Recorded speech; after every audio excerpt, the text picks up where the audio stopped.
बच्चों, आज हम शरीर में द्रवों के परिसंचरण के अंतर्गत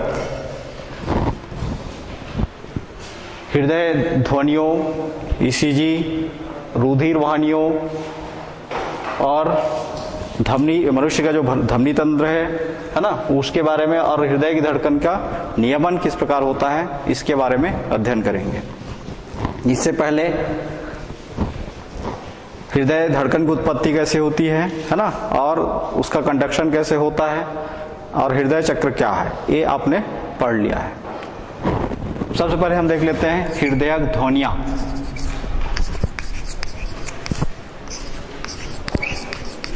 हार्ट साउंड।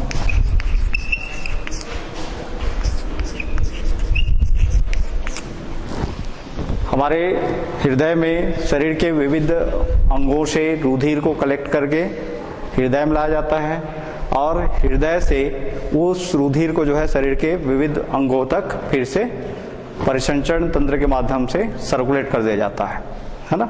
उसको पुनः पंप के द्वारा, मतलब हृदय की पंपिंग क्रिया के द्वारा शरीर के विविध भागों में, विविध अंगों में जो है उसको धमनियों के माध्यम से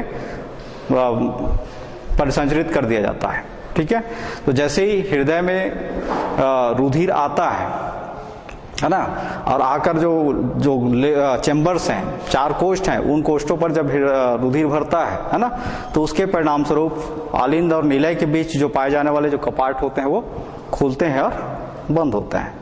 ठीक है, तो उन कपाटों के खुलने और बंद होने के कारण हमारे सीने पर है ना, या धमनियों में जो है या हृदय में एक ध्वनि उत्पन्न होता है। उस ध्वनि को ही कहते हैं हृदय ध्वनियां। ठीक है, ये ध्वनियां 2 प्रकार के होते हैं। एक तो जो द्विवल्नी और त्रिवल्नी कपाट के बंद होने के कारण उत्पन्न ध्वनियां है ना, और दूसरा जो होता है वो अर्धचंद्राकार कपाट जो पाए जाते हैं है ना। द्विवल्नी और त्रिवल्नी कपाटों में जो अर्धचंद्राकार कपाट पाए जाते हैं उनके बंद होने के कारण जो ध्वनि उत्पन्न होता है वो भी हृदय ध्वनि के अंतर्गत आता है। ठीक है, तो ये जो ध्वनि उत्पन्न हो रहा है हृदय में, इसको किसके द्वारा सुनते हैं? एक यंत्र के द्वारा या एक मशीन के द्वारा, जिसको कहते हैं स्टेथोस्कोप। आप डॉक्टर के पास आप जाते हैं तो डॉक्टर जो है गले में एक मशीन को हमेशा क्या करके रखता है? लटका के रखता है। ठीक है, जब किसी मरीज को ट्रीटमेंट करना होता है तो उसके 2 सिरे होते हैं। एक सिरे को जो है अपने कान में लगाता है और दूसरा सिरा को मरीज के सीने में लगाकर उसके हृदय से निकलने वाली ध्वनि को वो सुनता है। ठीक है, तो उस यंत्र को क्या कहते हैं? स्टेथोस्कोप। हमें ये भी पता है कि हमारा हृदय 1 मिनट में कितने बार धड़कता है? 72 बार है ना।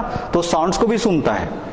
जो साउंड्स उत्पन्न हो रहा है वो धड़कन नाड़ी से भी पता कर लिया, नाड़ी से भी गिनता है ना। क्या करेगा? कान में अपना ईयरपीस, स्टेथोस्कोप का ईयरपीस है, उसको लगा दिया और सीने में उसके पॉइंटर को लगा देता है और उसके बाद क्या करता है? नाड़ी को पकड़ लेता है और दोनों तरीके से, इधर की साउंड्स और इधर का पल्स जो है किस प्रकार चल रहा है उसको जो है उस नाड़ी परीक्षण करता है और हृदय ध्वनि को सुनने का प्रयास करता है। ठीक है, मान लो शरीर में कोई विकार है, आप बीमारी से यदि ग्रसित हैं, तो उस कंडीशन में आपके हृदय से निकलने वाली जो हृदय ध्वनि की जो गति होगा या तो कम होगा या फिर अधिक होगा, है ना। ज्यादातर क्या होता है? मान लो बुखार है तो उस कंडीशन में हृदय धड़कन क्या होता है? बढ़ जाता है।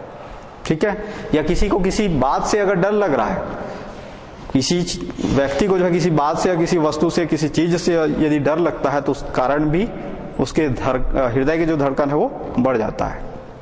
जैसे मान लो आप में से कितने ही ऐसे होंगे जो इंजेक्शन से डरते होंगे, है ना। मतलब इंजेक्शन का नाम लेते ही हाथ पांव जो है कांपना शुरू हो जाता है, अरे मुझे इंजेक्शन लगने वाला है, तो ऑटोमेटिक हृदय का जो धड़कन है वो क्या होगा? बढ़ जाएगा। तो उस सिचुएशन में धड़कन जब बढ़ जाएगा तो साउंड जो है क्या होगा? जोर जोर से आएगा, है ना। तो उन्हीं ध्वनियों को ही हम क्या कहते हैं? हृदय ध्वनियां कहते हैं, जो 2 प्रकार के ध्वनि उत्पन्न करेंगे। पहला कंडीशन में जब हमारे शरीर में पाए जाने वाले जो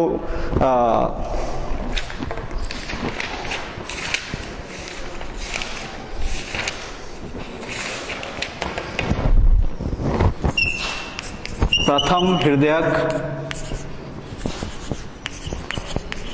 ध्वनि। ये प्रथम हृदयक ध्वनि कब उत्पन्न होता है? जब हमारे शरीर में पाए जाने वाले हृदय में पाए जाने वाले जो द्विवल्नी और जो त्रिवल्नी जो कपाट होता है,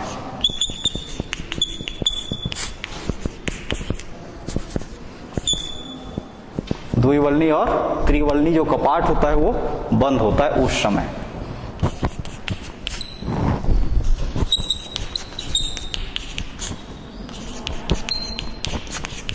ये पहला ध्वनि हो गया, ठीक है, जिसको प्रथम हृदयक ध्वनि कहते हैं। इससे जो साउंड उत्पन्न होगा वो होता है लफ की साउंड उत्पन्न होता है ना। पहला जो ध्वनि उत्पन्न होगा वो क्या होगा? लफ की ध्वनि। फिर कुछ समय तक जो है कुछ क्षण तक जो है ध्वनि उत्पन्न होना बंद हो जाता है। तो पहला ध्वनि किस चीज को दर्शा रहा है? प्रथम हृदयक ध्वनि को। दूसरा द्वितीय हृदयक ध्वनि। द्वितीय जो हृदयक ध्वनि होता है वो अर्धचंद्राकार कपाट जो पाए जाते हैं,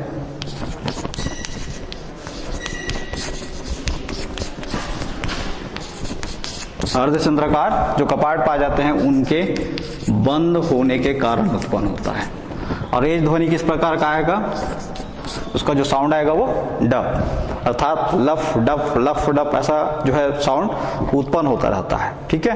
तो जो लफ की जो ध्वनि है वो 0.3 सेकंड्स के लिए और डप की जो ध्वनि होता है वो 0.5 सेकंड्स के लिए होता है, और बीच का जो अंतर होता है वो उसका विश्राम अवस्था होता है, ठीक है। तो इस प्रकार से हमारे हृदय से दो ध्वनियां निरंतर उत्पन्न होते रहते हैं, है ना। और कब तक उत्पन्न होते रहेंगे? जब तक कि हमारे हृदय में पाए जाने वाले जो द्विवल्नी और त्रिवल्नी कपाट खुलते रहेंगे और बंद होते रहेंगे। उसी प्रकार अर्धचंद्राकार जो कपाट है वो खुलते रहेंगे और बंद होते रहेंगे उस समय, ठीक है।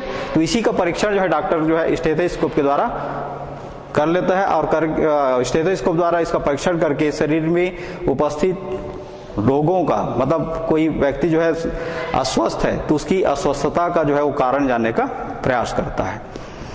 फिर अगला देखते हैं इलेक्ट्रोकार्डियोग्राम।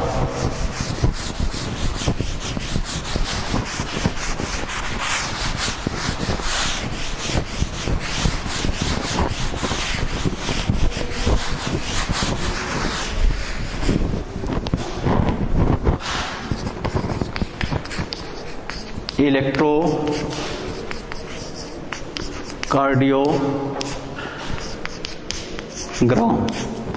इस इलेक्ट्रोकार्डियोग्राम को शॉर्ट में इंग्लिश में कहा जाता है ECG, E.C.G, E for electro, C for cardio और G फॉर ग्राम, इलेक्ट्रोकार्डियोग्राम। हमें मालूम है कि हमारे शरीर में जो बायां अलिंद होता है, दायां अलिंद जो होता है, उस दायां अलिंद में क्या पाया जाता है? एक नोड पाया जाता है, जिसको कौन सा नोड कहते हैं? साइनो ऑरिकुलर नोड, ठीक है। कौन सा नोड? ऐसे नोड या साइनो ऑरिकुलर नोड। ये साइनो ऑरिकुलर जो नोड के द्वारा क्या उत्पन्न किया जाता है? विद्युत रासायनिक तरंग, जिसको हम क्या कहते हैं? आवेग, है ना। और वो आवेग का प्रवाह कहां तक होता है? निलयों तक होता है ना। आलिंद में जो आवेग उत्पन्न हुआ उसका प्रवाह या उसका कंडक्शन जो है कहां तक हो जाता है? हमारे निलयों तक हो जाता है, ठीक है। तो उसी समय उसी विद्युत रासायनिक तरंग को या उसी आवेग को हृदय से दूर एक यंत्र के द्वारा या एक मशीन के द्वारा हम मापते हैं। उस मशीन को कहते हैं ECG या इलेक्ट्रोकार्डियोग्राम। अर्थात हृदय में जो साइनो ऑरिकुलर नोड के द्वारा जो विद्युत रासायनिक तरंग उत्पन्न हो रहा है, उस विद्युत रासायनिक तरंग को हृदय से दूर एक यंत्र के द्वारा या एक मशीन के द्वारा क्या किया जाता है? पढ़ा जाता है ना। उस मशीन को ही क्या नाम दिया गया है? इलेक्ट्रोकार्डियोग्राम। और उस इलेक्ट्रोकार्डियोग्राम के द्वारा जो ग्राफ बनता है ना, उसको यदि हम उसको कागज में इलेक्ट्रोकार्डियोग्राम मशीन के द्वारा जो प्रिंट मिला उसको यदि हम एक कागज में जो है प्रिंट करके अलग कर लें, निकाल लें, तो क्या कहलाएगा? इलेक्ट्रोकार्डियोग्राफ कहलाएगा। आपने कभी सीरियलों में, टीवी वगैरह में देखे होंगे, मान लो किसी व्यक्ति के शरीर का ऑपरेशन हो रहा है ना, तो उसके शरीर के हृदय के जो इलेक्ट्रोकार्डियोग्राम को जो है किसमें, कंप्यूटर में हमेशा क्या करके रखते हैं? जोड़ के रखते हैं, है ना। तो उसका इम्पल्स जो है किस प्रकार ऐसा चल रहा है वो ऐसा दिखाता है, कहीं पे कम होता है, कहीं पे ऐसा बढ़ जाता है। यही ग्राफ जो है क्या कहलाएगा? इलेक्ट्रोकार्डियोग्राफ कहलाएगा, जो किसके द्वारा निकाला गया, पढ़ा जा रहा है? ECG द्वारा या इलेक्ट्रोकार्डियोग्राम के द्वारा। ठीक है। अब यदि हम इसको एक ग्राफ के रूप में प्रदर्शित करें तो जो इलेक्ट्रोकार्डियोग्राम जो प्राप्त होता है वो किस प्रकार प्राप्त होगा?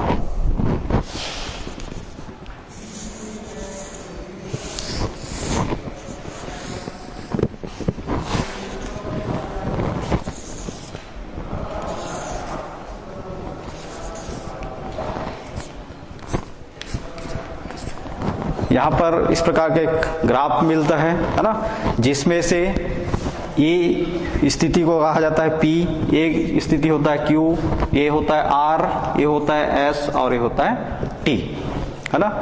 ये जो है आर्टरियल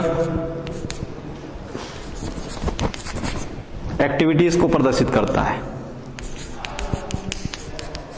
आर्टरियल एक्टिविटीज, धमनी की जो क्रियाशीलता है उसको प्रदर्शित करता है। कौन सा ग्राफ? P। ठीक है। प्रारंभ में क्या होगा? लेफ्ट एक प्लेन रहेगा, उसके बाद फिर वो आगे बढ़ेगा और घटेगा। एक स्थिति में जाकर वो क्या हो जाता है? पूर्णतः नीचे आ जाता है ना, और फिर एकाएक जो है फिर कहाँ चढ़ जाता है? ऊपर।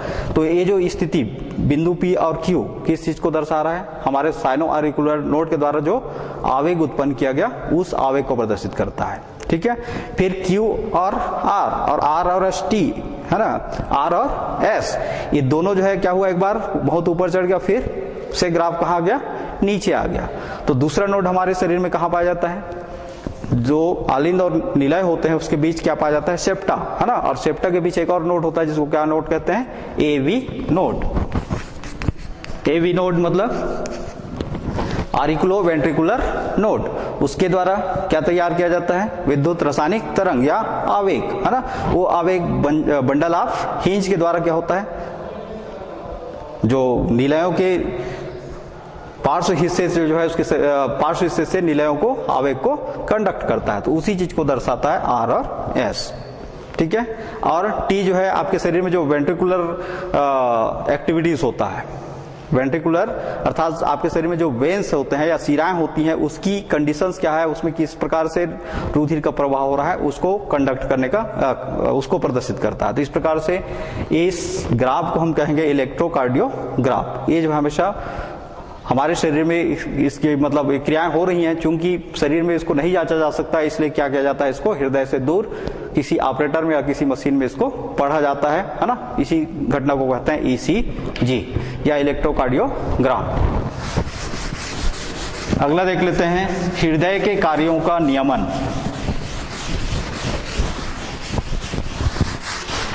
या हृदय धड़कन के कार्यों का नियमन।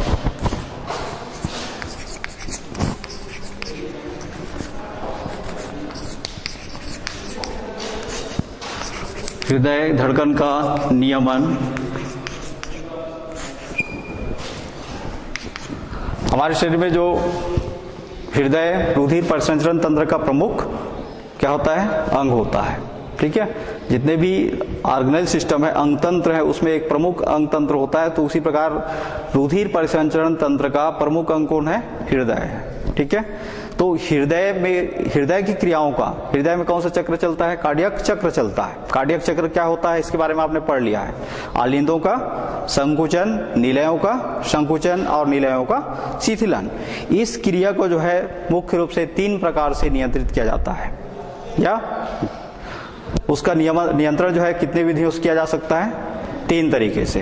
पहला तंत्रिकी नियंत्रण, तंत्रिकी नियंत्रण या फिर नियमन।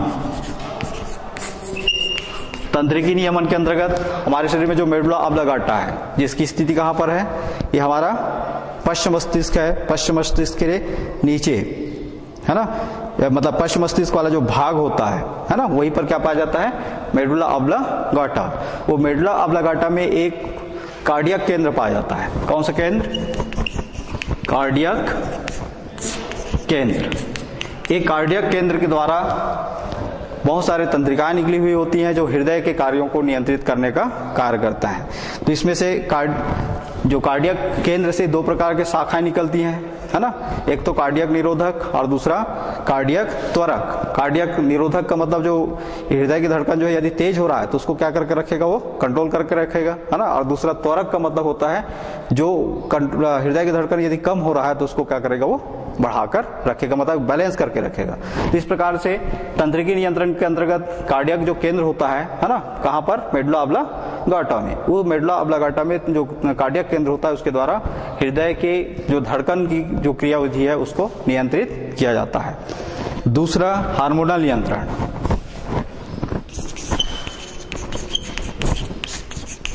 हार्मोनल नियमन या फिर नियंत्रण। तो हार्मोनल नियमन या नियंत्रण के अंतर्गत हमारे शरीर में अंतःस्रावी ग्रंथियां हैं। इन अंतःस्रावी ग्रंथियों द्वारा क्या सिक्रेट किया जाता है, हार्मोन्स या रासायनिक पदार्थ जो सिक्रेट किया जाता है उसी को कहते हैं हार्मोन्स। तो हार्मोन्स जो हमारे थायराइड ग्रंथि द्वारा एक हार्मोन सिक्रेट होता है जिसको कौन सा हार्मोन्स कहते हैं, थायरॉक्सिन हार्मोन्स। और दूसरा एड्रीनेलिन हार्मोन्स। ये दो ऐसे रसायन हैं या हार्मोन्स हैं जो हृदय की धड़कन की क्रिया का क्या करने का कार्य करते हैं, नियंत्रण करने का कार्य करते हैं। ठीक है, कौन कौन से, थायरॉक्सिन हार्मोन्स जो कहाँ सिक्रेट होता है, थायराइड ग्रंथि से, और एड्रीनेलिन हार्मोन्स जो है ये कहाँ सिक्रेट होता है, पीयूष ग्रंथि से, है ना। तो इनके द्वारा हृदय की जो धड़कन की क्रियाविधि को नियंत्रित किया जाता है। कौन से तरीके से, हार्मोनल नियंत्रण के अंतर्गत। तीसरा देखते हैं रासायनिक नियंत्रण या रासायनिक नियमन।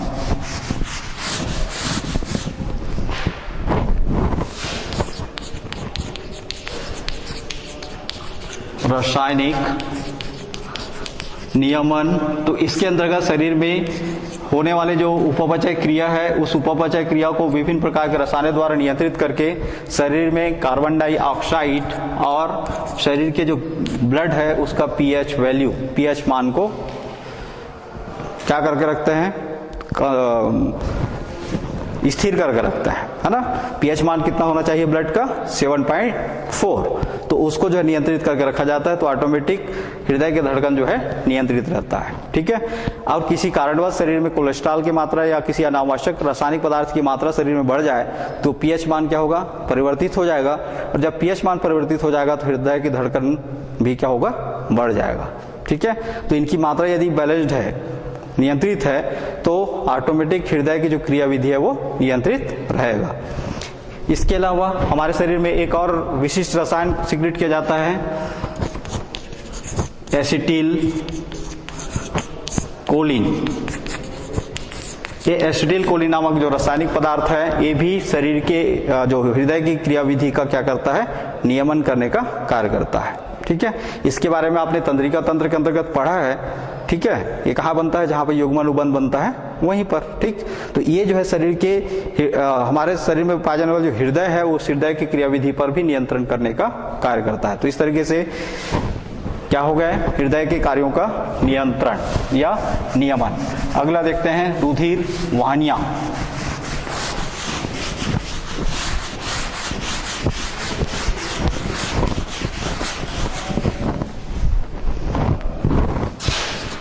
बी,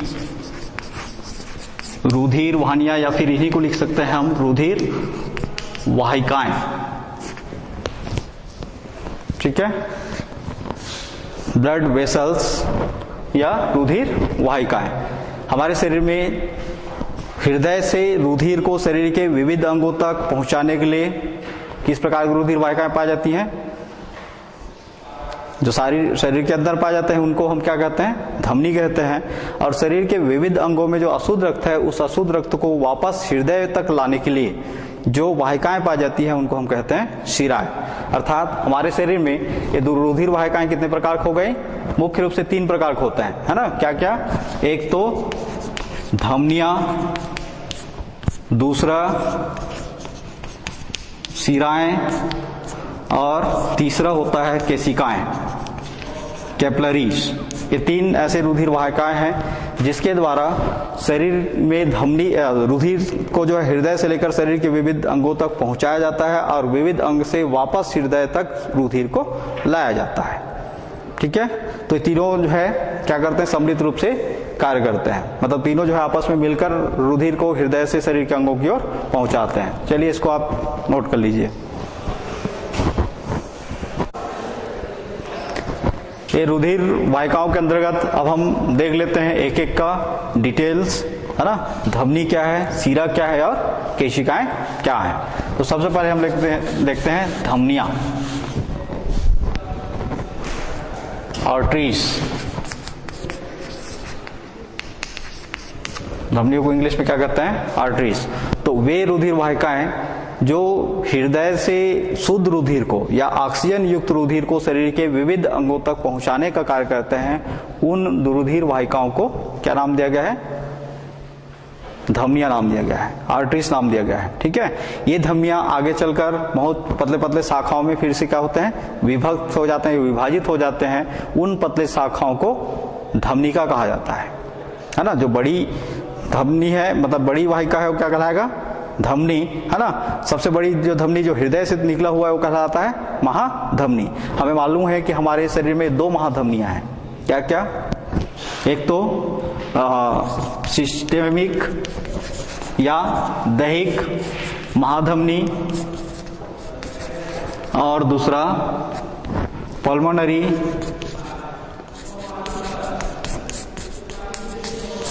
महाधमनी। हृदय से ये 2 महाधमनी उत्पन्न होते हैं, जिसमें से सिस्टेमिक महाधमनी का वर्क क्या है या फंक्शन क्या है या क्या करता है, ये हृदय से शुद्ध रुधिर को शरीर के विविध अंगों तक पहुंचाने का कार्य करता है। ठीक है, जैसे ये हृदय से उत्पन्न होता है, आगे चलकर 2 शाखाओं में विभक्त होता है, जिसको आप आगे धमनी तंत्र के अंतर्गत पढ़ेंगे।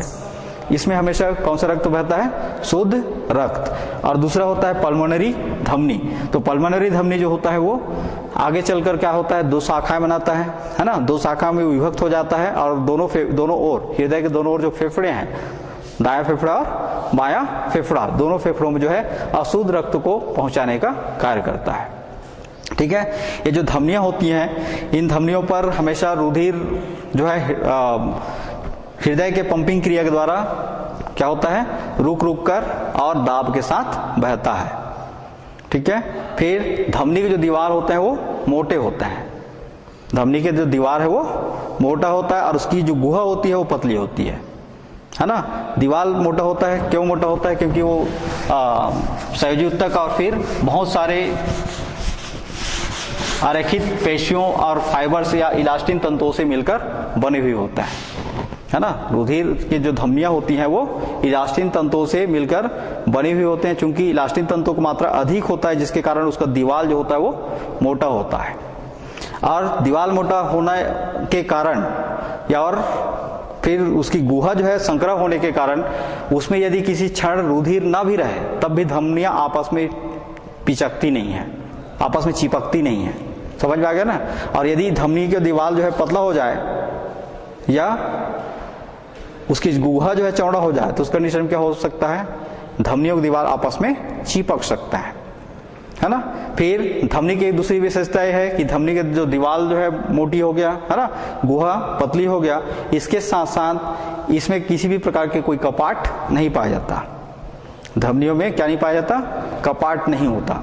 अब कपाट नहीं होता तो क्या रुधिर का प्रवाह उल्टा हो सकता है? भाई धमनियों में जो है, धमनी की दीवार क्या हो गए, मोटे हो गए इस प्रकार से इलास्टिन तंतु के कारण, है ना। इस पर कहीं पर भी कपाट नहीं है और इसकी जो गुहा है वो क्या हो गई, पतली हो गई। यहाँ पर किसी क्षण यहाँ पे मान लो रुधिर नहीं है, तब भी इसकी दीवार आपस में नहीं चिपकेगा। क्यों? क्योंकि ये जो इलास्टिन तंतु जो है उसको क्या करके रख रहे हैं, खींच के रख रहे हैं। है ना। फिर इसमें जो है प्रवाह जो है हमेशा एक ओर होता है, कहां से कहां, किस ओर, हार्ट से या हृदय से शरीर के अंग की ओर, ऑर्गन्स की ओर, है ना। तो रुधिर का प्रवाह इस ओर हो रहा है और किसी क्षण मान लो हृदय की धड़कन जो है कुछ क्षण के लिए क्या हो जाए, कम हो जाए, कमजोर हो जाए, तो क्या ये रुधिर वापस आ सकता है हृदय की ओर? नहीं आता। क्यों नहीं आता? क्योंकि हृदय की पंपिंग क्रिया के कारण हमेशा इसमें क्या रहता है, एक दाब रहता है, ठीक है। तो दाब के साथ बहता है, इसलिए धमनी की दीवार कभी भी नहीं पिचकती। अब देखते हैं धमनी की जो भित्ति है, मतलब जो दीवार है, वो मुख्य रूप से 3 स्तरों से मिलकर बना हुआ होता है। धमनी की जो दीवार है वो कितने स्तरों से बना हुआ है? 3 स्तरों से, जिसमें से सबसे पहला स्तर को कहते हैं बाह्य स्तर, इसको इंग्लिश में कहा जाता है ट्यूनिका, एक्सटर्ना। दूसरा स्तर होता है मध्य स्तर, इंग्लिश में इसको कहा जाता है ट्यूनिका मीडिया। तीसरा स्तर होता है अंतः स्तर, इसको कहा जाता है इंग्लिश में ट्यूनिका इंटरना। इस प्रकार से एक धमनी के जो दीवार जो है कितने स्तरों से मिलकर बना हुआ है? 3 स्तरों से मिलकर बना हुआ है। सबसे बाह्य स्तर क्या कहलाता है? ट्यूनिका एक्सटर्नल कहलाता है, जो संयोजी ऊतकों का बना हुआ होता है। जैसे हम को चित्र में प्रदर्शित करें तो सबसे बाहर जो स्तर है, ये जो बाह्य स्तर में इस प्रकार की कोशिकाएं जो हैं अल्टरनेट क्रम में ऐसे पाए जाते हैं, जो संयोजी ऊतक होते हैं, और इनमें जो पेशियां होती हैं वो अरेखित पेशियां होती हैं। इस प्रकार की पेशियां होंगे अरेखित पेशियां। अरेखित पेशियों की उपस्थिति के कारण ये हमेशा धमनी के जो दीवार होता है वो मजबूत बना रहता है, ठीक है। ये हो गया ट्यूनिका एक्सटर्ना। फिर इसके अंदर वर्तुल अरेखित पेशियों का बना हुआ दूसरा स्तर पाया जाता है। ये वर्तुल पेशियां जो है की उपस्थिति के कारण ये इसके आंतरिक सतह को जो है खींच के रखता है, मतलब पिचकने नहीं देता।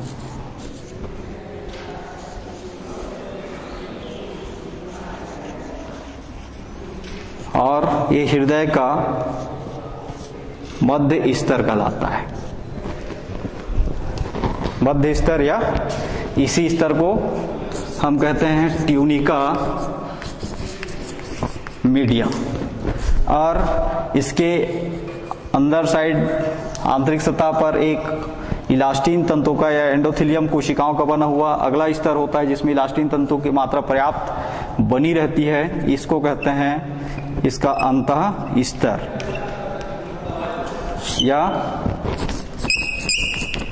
Tunica interna.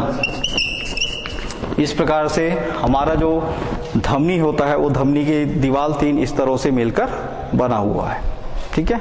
इसमें सभी में जो है क्या पाए जाते हैं? इलास्टिन के तंतु होते हैं, जिसके विशेष क्रमकुंचन गति के कारण या संकुचन और सिसरण गति के कारण इसमें जो रुधिर का प्रवाह जो है निरंतर आगे की ओर होता रहता है। ठीक, क्लियर हो गया।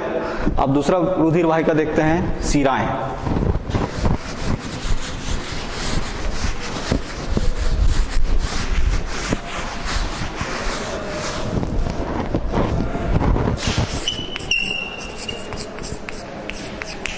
शिराएं या इसी को कहते हैं वेन्स।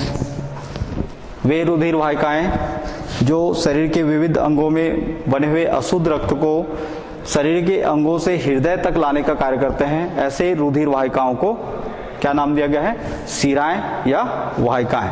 ये शिराएं या वाहिकाएं जो होती हैं ऊतकों पर बहुत पतली पतली शाखाओं के रूप में रहते हैं, जिनको कहते हैं वेन्यूल्स, है ना।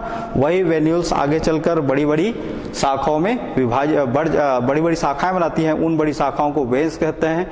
ये वेन्स शरीर के विविध अंगों में, ऊतकों में जो अशुद्ध रक्त है, उस अशुद्ध रक्त को कहाँ तक पहुंचाते हैं? हमारे हृदय तक पहुंचाते हैं। हृदय तक आते आते ये जो वेन्स होते हैं वो मुख्य रूप से 3 महाशिराओं का निर्माण करते हैं, है ना।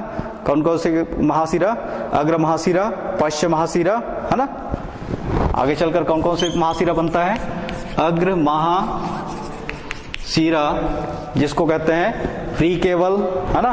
दूसरा पश्च महाशिरा, जिसको कहते हैं पोस्ट केवल, और तीसरा होता है पल्मोनरी महाशिरा।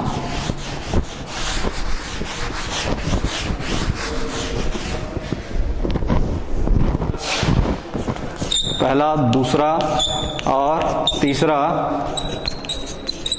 पल्मोनरी महाशिरा। इसमें से अग्र महाशिरा शरीर के हृदय के ऊपरी अंगों से अशुद्ध रक्त को कहां तक पहुंचाता है? हृदय तक। इसी प्रकार पश्च महाशिरा हमारे शरीर के निचले अंग, हृदय के जो नीचे जितने भी अंग हैं, है ना, उसे अशुद्ध रुधिर को कलेक्ट करता है और कहां पहुंचाता है? हृदय में। और जो पल्मोनरी महाशिरा है, ये हृदय में जो फेफड़े में जो शुद्ध रक्त होता है ना, शुद्ध रक्त के शुद्धिकरण के लिए जब हृदय से रुधिर पल्मोनरी धमनी के द्वारा, महाधमनी के द्वारा कहाँ पहुंचता है? फेफड़ों में। तो फेफड़े में जब रक्त का शुद्धिकरण होता है या रुधिर का शुद्धिकरण होता है, तो शुद्ध रक्त को वापस हृदय तक पहुंचाने का कार्य करता है पल्मोनरी महाशिरा। ठीक है। ये जो पल्मोनरी जो शिराएं होती हैं या ऐसे ये जो रुधिर वाहिकाएं होती हैं, इनकी गुहा जो होता है चौड़ा होता है ना। इन रुधिर वाहिकाओं का गुहा जो है क्या होगा? चौड़ा। लेकिन इनके जो दीवाल जो होता है वो बहुत पतला होता है। दीवाल पतला होने के कारण इसमें मान लो किसी समय रुधिर की कमी हो जाए तो आपस में ये गुहा जो है क्या हो सकते हैं? चिपक सकते हैं, है ना। मतलब दोनों में क्या अंतर हो रहा है? धमनी में क्या था? दीवाल मोटा था और गुहा सकरा था। लेकिन इसमें क्या हो रहा है? गुहा जो है चौड़ा है लेकिन दीवाल पतला है। इसमें इलास्टिन तंतुओं की संख्या बहुत कम होती है ना। इलास्टिन तंतुओं की संख्या क्या होता है? इसमें बहुत कम होता है। इस कारण इसकी मोटाई कम होती है। और इसमें उल्टे प्रवाह को रोकने के लिए क्या पाया जाता है? कपाट। ये कपाट जो है एक ही ओर खोलता है। किस ओर खुलेंगे? इस ओर, ऐसा। अर्थात रुधिर का प्रवाह हमेशा शरीर के अंग से, है ना, ऑर्गन से किस ओर जाएगा? हार्ट की ओर, हृदय की ओर। अब ये उल्टा नहीं हो सकता। उल्टा नहीं हो सकता मतलब ये दीवार जो है किस ओर खुल रहा है? मात्र एक ओर खुल रहा है ना, क्योंकि कपाट जो है रोक रहा है, दूसरी ओर उल्टा होने से उसको रोक रहा है ना। गुहा चौड़ा होने के कारण इसमें रुधिर जो है हमेशा धीरे धीरे बहता है ना। इसमें कोई दाब नहीं होता। जबकि धमनियों में जो है हमेशा रुधिर दाब के साथ बहता है। दाब के साथ क्यों बह रहा है? क्योंकि हृदय की पंपिंग क्रिया के द्वारा, हृदय द्वारा जब पंप किया जाता है तो रुधिर में दाब उत्पन्न हो जाता है, जिसके कारण वो तीव्रता से बहता है। जबकि इसमें बहुत धीमी गति से रुधिर का प्रवाह होता है। तो ये हो गया दूसरा रुधिर वाहिका, शिराएं। अब तीसरा देखते हैं, कैपिलरीज या केशिकाएं।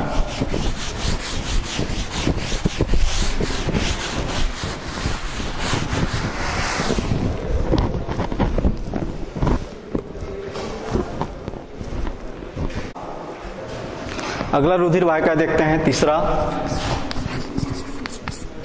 शिराएं या इसी को कहते हैं कैपिलरीज।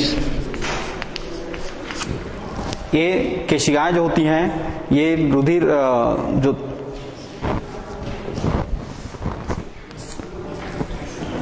अच्छा केशिकाएं है ना, शिराएं ही चल रहा है। कैपिलरीज या केशिकाएं ऐसे रुधिर वाहिकाएं जो हमारे शरीर में पाए जाने वाले बाल के समान बहुत पतले पतले होते हैं। ठीक है, ऐसे रुधिर वाहिकाएं जो जिनके जो शरीर आंतरिक जो सतह होता है वो केस के आकार का होता है, मतलब उसकी नलियां जो होती है केस के समान होती हैं, उनको कहा जाता है कैपिलरीज। ये जो कैपिलरीज होते हैं ये एक्चुअल में रुधिर जो धमनियां होते हैं उन्हीं के आगे जो विभाजित होने से बनते हैं। ये भी रुधिर को, शुद्ध रुधिर को जो है शरीर के ऊतकों तक और अशुद्ध रुधिर को जो है वापस शिराओं तक जो है पहुंचाने का कार्य करता है। ठीक है, फिर हम आगे देखते हैं धमनी और शिरा में अंतर।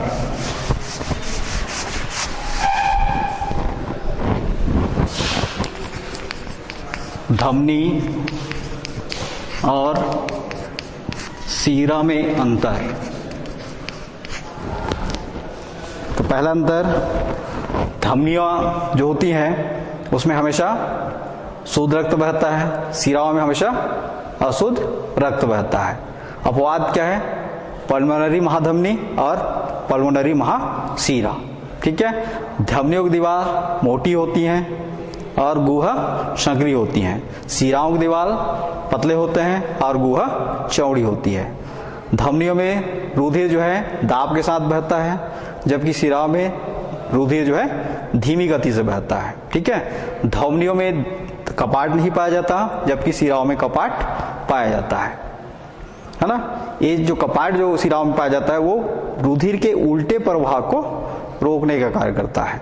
फिर जो धमनियां होती हैं हमारे शरीर के आंतरिक सतह पर पाई जाती हैं, है ना, और शिराएं जो है शरीर के ऊपरी सतह पर पाया जाता है। आप शिराओं को आसानी से देख सकते हैं। कैसे देखेंगे? हाथ को आप ऐसे करिएंगे तो यहाँ पर नीले रंग के जो भी आपको नलिकाएं दिखाई देंगी वो नलिकाएं क्या है? शिराएं हैं। उसमें नीला रंग क्या हो गया? क्योंकि इसमें क्या मिला हुआ है? कार्बन डाइऑक्साइड और कुछ अशुद्धियां, उत्सर्जी पदार्थ मिले हुए हैं, जिसके कारण उसका रंग क्या दिखाई देता है? नीला।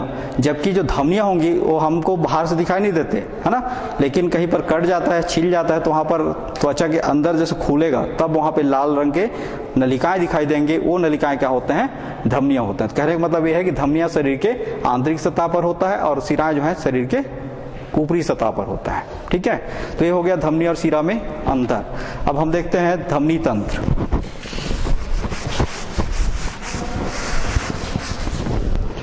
मनुष्य का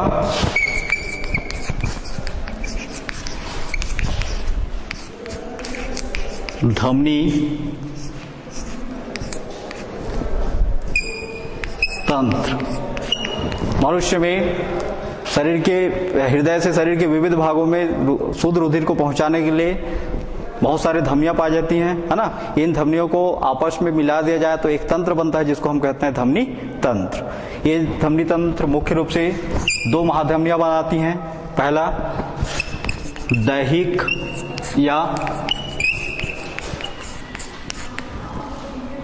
सिस्टमेटिक महाधमनी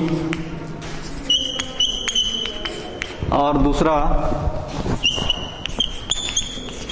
पल्मोनरी महाधमनी। इसमें से हम देख लेते हैं पहले दूसरे के बारे में, पल्मोनरी महाधमनी। तो ये पल्मोनरी महाधमनी हमारे हृदय से जब उत्पन्न होता है ना, तो ये आगे चलकर कितने भागों में बढ़ जाता है?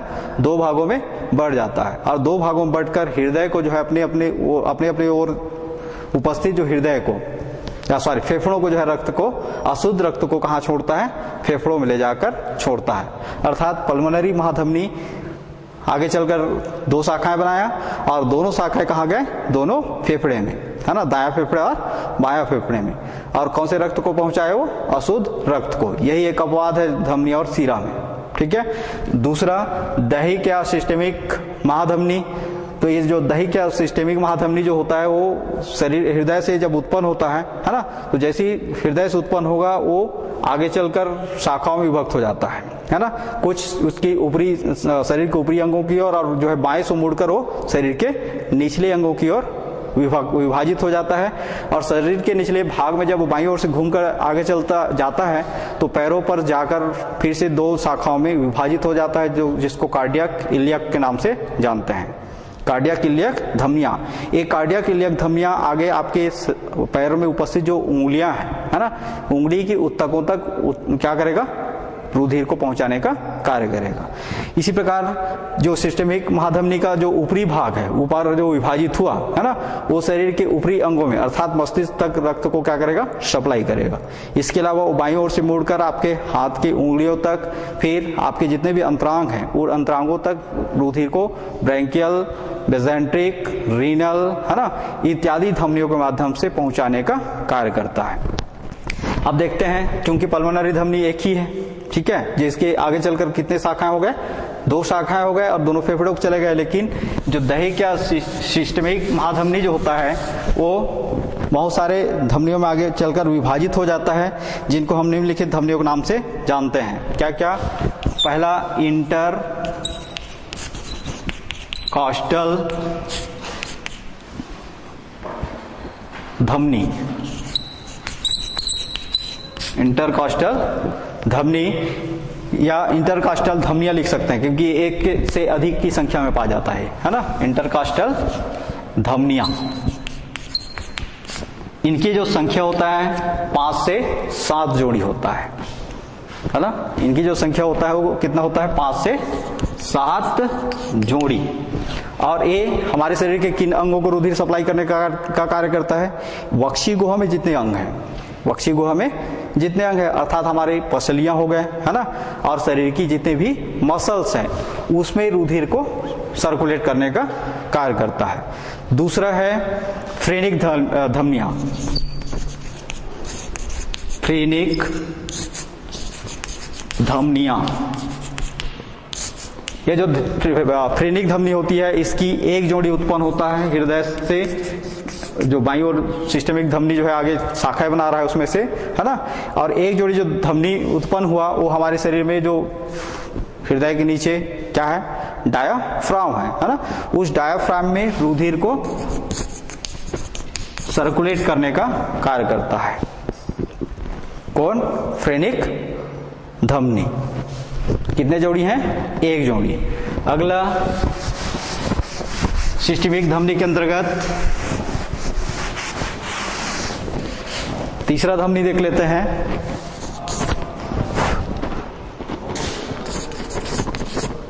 सिलियक धमनी। ये जो सिलियक धमनियां हैं इसकी कई शाखाएं निकलती हैं शरीर से, है ना। कितने शाखाएं निकलती हैं? कई सारे शाखाएं निकलती हैं, और ये शाखाएं जो हैं शरीर के विविध अंगों में, है ना, रुधिर को सप्लाई तो करते हैं, साथ साथ में आहार नाल को प्रमुख रूप से रुधिर पहुंचाने का कार्य करता है। मतलब सिलियक धमनी जो है, धमनियां जो है क्या कर रहे हैं, आहार नाल को, आहार नाल कहाँ शुरू हुआ, आपके मुंह से, है ना, कहां तक, एनस तक, वहां तक रुधिर सप्लाई करने का कार्य कौन करता है? सिलियक धमनियां। फिर चौथा सुप्रियर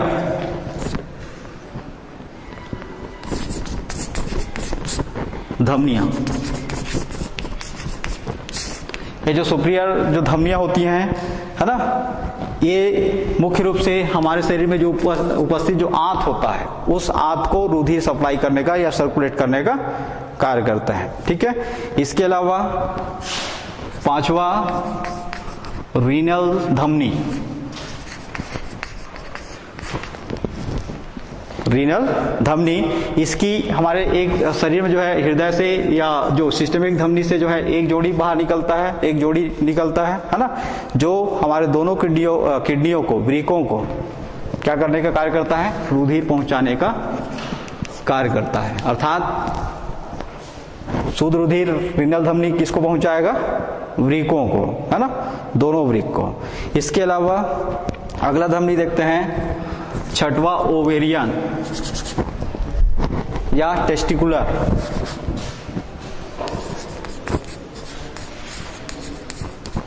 ओवेरियन धमनी, इसकी भी एक जोड़ी निकलता है ना, जो हमारे अंडाशय को जो है रुधिर सर्कुलेट करने का कार्य करता है, ठीक है। फिर अगला धमनी टेस्टिकुलर जो टेस्टिस को रुधिर सप्लाई करने का कार्य करता है।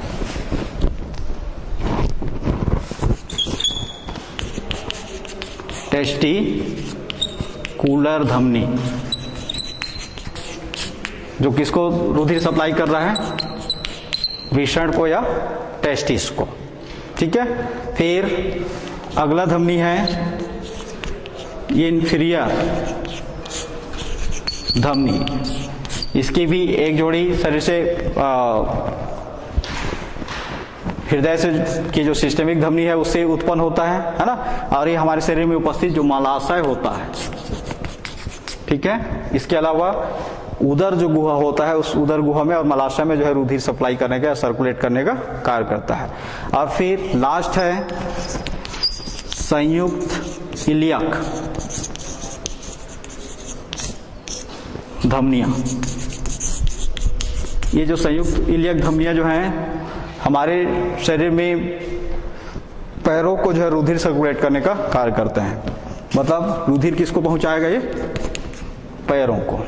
ठीक है, तो इस प्रकार से ये सभी जो धमनियां होती हैं, 9 प्रकार की धमनियां, ये सभी क्या होते हैं, किसके भाग होते हैं, सिस्टमिक या दैहिक महाधमनी के भाग होते हैं, जिनके द्वारा शुद्ध रुधिर को विभिन्न अंगों तक पहुंचाया जाता है। ठीक है, अब इसके आगे जो है सीरा तंत्र है, तो उसको आप अगला कालखंड में पढ़ेंगे, है ना। आपने इस कालखंड में शरीर में जो है द्रवों के परिसंचरण के अंतर्गत क्या क्या पढ़ा, हृदय ध्वनियों के बारे में पढ़ा, है ना, फिर ईसीजी के बारे में पढ़ा, फिर रुधिर वाहिकाओं या रुधिर वाहिनियों के बारे में पढ़ा, मनुष्य के धमनी तंत्र के बारे में पढ़ा, और हृदय की क्रियाओं का नियमन किस प्रकार किया जाता है उसके बारे में पढ़ा। धन्यवाद।